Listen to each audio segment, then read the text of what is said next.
बिस्मिल्लाहिर्रहमानिर्रहीम। सजनों ते बेलियो लांदे ते चढ़दे पंजाब दे सारे वसनीकां नू अख्तर सुमैल रजोका दी तरफों अस्सलाम वालेकुम, सत बिस्मिल्लाह ते जी आन वास्ता। फिराओ अज जड़ियां गल्लां मैं तुहाडे नाल वंडणियां ना उन्हां गल्लां नू तुसां बड़े गौर नाल बड़े सुकून नाल सुनना है। जूं दा पाकिस्तान बढ़िया है ना, जेड़ा महकमा सेहत है ना, वो साडे पाकिस्तानियां बिरावां वास्ते काम करदा पिया है। ते जितने भी सरकारी हस्पताल है ना, उहदे विच मुफ्त दवाइयां दिंदियां नो, ऑपरेशन मुफ्त होंदे नो। निक्के निक्के होंदे असे ते जेड़े सरकारी हस्पताल है ना, इन्हां च एक तां दवाइयां मुफ्त दिंदियां, मुड़ जेड़े ऑपरेशन है नो वो मुफ्त होंदे आनो। जिवें ऐसा ऐसा दौर बदलिया, जेड़े सरकारी हस्पताल आनो उन्हां चों हौली हौली जड़ियां दवाइयां आनो वो गायब होना शुरू हो गईयां। ते मुफ्त इलाज होंदे आना आ गरीब बेचारे जिन्हां को पैसे नहीं होंदे वो खाब बन गया है। जेड़ा जुल्म है ना वो एक नवा होंदा पिया है भी जितने आ सरकारी हस्पताल ने ना मार्का वो विकदे पए ने।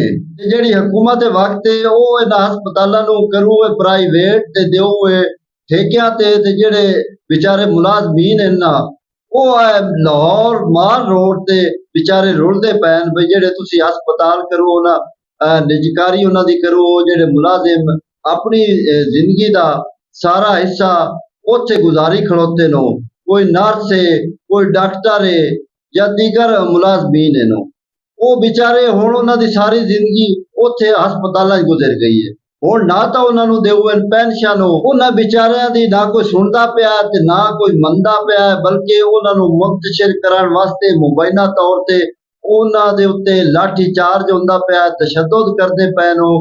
गरीबां दे इलाज वास्ते हुकूमत सब्सिडी देंदी है, दवाइयां देंदी है, ये हुकूमत वक्त दा फर्ज हुंदा है। पर इत्थे जेड़ा है ना उल्टी गंगा वांदी पई है।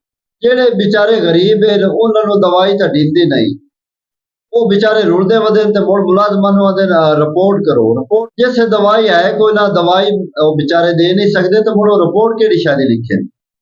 हुण गल इंज है भी अपने आप नू सीधा निन्ने कीता ते जेड़े इदारे ना उन्हां नू वेचण दी गल हुंदी पई है।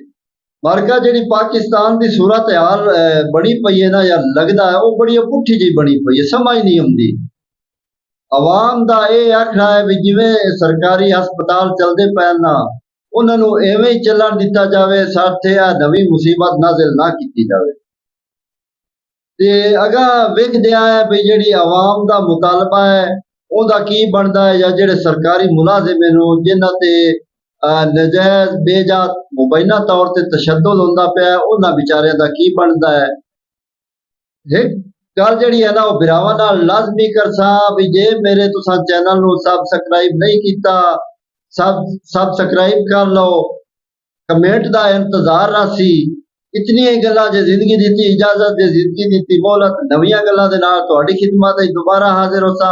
अपने सज्जन अपने बेली अख्तर सुमैल जोका नू दिओ इजाजत। अल्लाह बेली।